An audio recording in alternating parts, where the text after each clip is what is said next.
Bonjour les amis, nouvelle vidéo aujourd'hui pour parler de la justice à deux vitesses, surtout quand cela concerne Macron et Brigitte Macron. Et c'est Greg TB1 qui va nous en parler aujourd'hui. Mais juste avant de l'écouter comme d'habitude, n'oubliez pas de vous abonner, le pouce, le commentaire, le partage, le boost de la vidéo.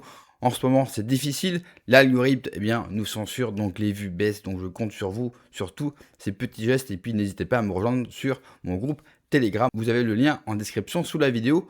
On l'écoute et on en parle juste après. Lorsque les frontières entre l'institution publique et les intérêts personnels deviennent poreuses, c'est toute la mécanique de l'État qui peut s'en retrouver brouillée. En théorie, l'Élysée est un centre de coordination au service de la présidence. Mais en pratique, il peut aussi devenir le point de départ de procédures sensibles lorsqu'il s'agit de défendre l'image du couple présidentiel. Et l'un des exemples les plus révélateurs de ce mélange des genres s'est joué à Toulon lors d'une audience le 30 septembre 2020. Un gilet jaune y était poursuivi pour des propos et des graffitis visant Emmanuel et Brigitte Macron dans le cadre d'une procédure fondée sur la loi de 1881 relative à la presse et à la liberté d'expression. Et si l'on en croit l'avocat du dit gilet jaune, Juan Branco, la procédure était plus que problématique. Demain, je vais avoir le privilège et l'honneur de défendre un individu qui s'appelle Stéphane Espic. Donc vous savez, le courage, la pertinence, la folie et surtout la constance dans son engagement politique depuis l'arrivée au pouvoir du président de la République. Celui-ci a eu le malheur de manifester devant le fort de Brégançon cet été, et plus précisément le 11 août dernier, ce qui lui a valu une convocation pour injure et atteinte et outrage, atteinte à l'honneur et outrage, pour un jugement devant le tribunal judiciaire, et le tribunal correctionnel plus spécifiquement, le 30 septembre, c'est-à-dire demain, suite à une poursuite qui a été enclenchée par notre chère Première Dame, Brigitte Macron, qui, dans l'agenda extrêmement occupé qu'elle doit avoir en ce moment, a pris le temps de porter plainte contre Stéphane Espic du fait des mots qu'il proférait dans une vidéo et qu'il avait inscrit sur un ballon. Alors, il y a eu d'abord le directeur de la sécurité de la présidence de la République qui a essayé de porter plainte au nom d'Emmanuel Macron et de Brigitte Macron. Chose inédite, on porte plainte au nom de quelqu'un au pénal, enfin pour une plainte pénale, et en effet, cette plainte a été enregistrée. Vous vous rendez compte ? Enfin, selon la loi, en matière d'injures et de diffamation, les poursuites ne peuvent être engagées que par une personne physique, en tout cas la personne physique qui a été diffamée, qui a été lésée. Président de la République ou pas président de la République, première dame ou pas première dame. Sauf que dans la procédure examinée par le tribunal correctionnel de Toulon, c'est littéralement un tiers, à savoir un fonctionnaire de l'Élysée payé par nos impôts qui a déposé plainte pour le compte de Emmanuel et Brigitte Macron. Et pourtant, contre toute attente, alors que l'infraction est à la fois visible et totalement inédite, la plainte, elle a été acceptée. Voilà, tranquille le chat. Alors rassurez-vous, ça s'est bien terminé. Le gilet jaune a heureusement été relaxé. Mais il n'en demeure pas moins que le problème du deux poids deux mesures est vraiment avéré. Sous la Ve République, quand un citoyen s'estime diffamé ou insulté, il doit très souvent engager ses propres deniers, mandater son propre avocat, signer personnellement sa plainte et en assumer les conséquences et les responsabilités. C'est juste ce qu'on appelle la règle de l'égalité civile. Voilà, trois fois rien. Mais à l'Élysée, non, s'en bat les couilles. Le statut informel de Brigitte Macron lui permet de s'affranchir de ces contingences triviales. Et vous avez des fonctionnaires de l'État, théoriquement voués au service de l'intérêt général, qui sont détournés de leur mission pour devenir les petites mains d'une cellule de traque judiciaire privée. Et si tout ça, ça viole toutes les lois en matière de procédure de la presse, on s'en bat les couilles. Alors, certains pourront trouver ce point un petit peu dérisoire comparé à tous ceux qu'on vient d'évoquer, et d'ailleurs à certains qu'on évoquera plus tard, mais c'est quand même assez représentatif. Cette affaire, c'est un marqueur clinique de plus d'un régime où l'appareil d'État est totalement privatisé au service d'une couronne qui ne dit pas son nom.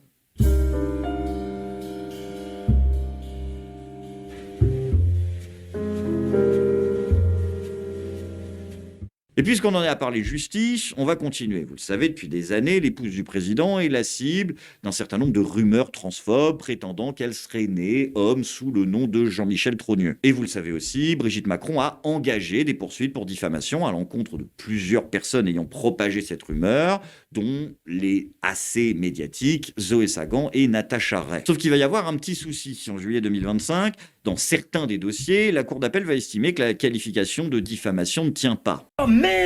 Oh, c'est con ça! C'est alors que Brigitte Macron décide de faire basculer, les avocats de Brigitte Macron décident de faire basculer l'affaire sur le terrain du cyberharcèlement. Et c'est là que la machine d'État va s'emballer avec une vitesse hallucinante. Le 27 août 2024, Brigitte Macron va déposer une nouvelle plainte. En temps normal, une victime ordinaire de cyberharcèlement voit sa plainte s'enliser pendant des semaines, des mois, voire des années, avant qu'un enquêteur ne daigne poser son pif sur la moindre adresse IP. Mais pour Brigitte Macron, le calendrier est étrangement chronométré de façon beaucoup plus favorable. Les premières interpellations vont commencer dès décembre 2024 et le procès va avoir lieu en octobre 2025 pour un verdict rendu le 5 janvier 2026. La justice va prononcer des condamnations extrêmement sévères, parmi les plus lourdes dans ce type d'affaires qu'on ait vu, allant jusqu'à 6 mois de prison ferme. Et cette protection exceptionnelle ne s'arrête pas au virtuel. Elle se déploie aussi sur le terrain physique pour protéger le très important patrimoine de la famille Trogneux. Au printemps 2023, en plein cœur de la fronde contre la réforme des retraites, la chocolaterie Trogneux à Amiens devient la cible de manifestants en colère. Et là, inutile de te le dire, on n'est pas face à un commerçant qui s'est fait péter ses vitrines après un match du PSG. L'Élysée va déployer les flics en même pas quelques heures et créer un cordon de sécurité aux proportions hallucinantes autour de ce commerce privé. Ce traitement de faveur éclatera aux yeux de tous le 15 mai 2023 lorsque le petit-neveu de Brigitte Macron va être agressé devant l'établissement. Et là, ça arrête de déconner. Caméra en temps réel, traque, interpellation des 8 suspects en moins, tenez-vous bien, de 24 heures. Et en moins d'un mois, un tout petit mois, les prévenus vont être condamnés en comparution immédiate à de la prison ferme, sans prise en compte de la part des juges de circonstances atténuantes, pourtant retenues la plupart du temps dans des cas similaires. Excusez-moi, mais on en a tous les jours, des femmes qui subissent des maris violents et on leur dit repassez demain, et des gens qui se font tabasser où on leur dit oh on ne les a pas retrouvés alors qu'il y a des caméras partout, et quand on les retrouve, ce sera dans un an, et puis d'ici là c'est contrôle judiciaire et on verra bien. Moi je pense simplement, et je suis navrée de le dire comme ça, la justice a été très rapide, avec des gens qui, en plus, Curatel et compagnie, je pense que ça n'aurait pas été Monsieur Trogneux et ça aurait été un autre juge avec peut-être un autre procureur. Peut-être que la Curatel et le fait que c'était des gens pas très éclairés, je pense, voire pour certains qui devaient frôler une certaine déficience intellectuelle, peut-être qu'il y aurait eu quelques circonstances atténuantes et qu'on aurait été capable de nous sortir. Rappel à la loi. Donc je pense quand même que là, la justice, à mon sens, elle est passée avec justesse et fermeté. Ce serait bien qu'elle soit aussi juste et ferme pour tout le monde, tout le temps. Que Brigitte Macron et ses proches se défendent, c'est un droit légitime. Mais sincèrement, posons-nous la question. Quel citoyen ordinaire pourrait bénéficier d'une telle force de frappe? Les parquets et les préfectures ont littéralement déployé des enquêtes d'élite, des cordons de sécurité permanents, des installations de caméras et des procédures expresses de jugement sans tenir compte de circonstances atténuantes, alors que dans le pays réel, les gens doivent attendre des années avant que le mec soit en général relaxé ou condamné à des amendes symboliques. Alors on n'est pas face à quelque chose d'illégal, mais on est face à quelque chose de moralement extrêmement problématique. Et surtout, face à la preuve que, au sommet de l'État, les intérêts privés de la Cour mobilisent des moyens policiers et une vitesse de réaction dont le commun des mortels ne peut en France que rêver. Tout simplement parce qu'il y a un mot que je retiens, coup d'État. Ce qu'on assiste avec Emmanuel Macron, c'est le coup d'État sur la France. C'est-à-dire lui, son couple et tous les parasites autour de lui. Forcément que c'est condamnable. Mais pour moi, j'y vois pas forcément une mauvaise chose. En condamnant la République avec son coup d'État. C'est-à-dire, il condamne la République, il condamne la démocratie, il condamne tout. On le voit bien, il n'y a plus de justice, en tout cas il y a une justice à deux vitesses, il y a notre justice à nous, donc nous on peut attendre 1000 ans avant que notre agresseur soit condamné, si jamais bien sûr il soit condamné.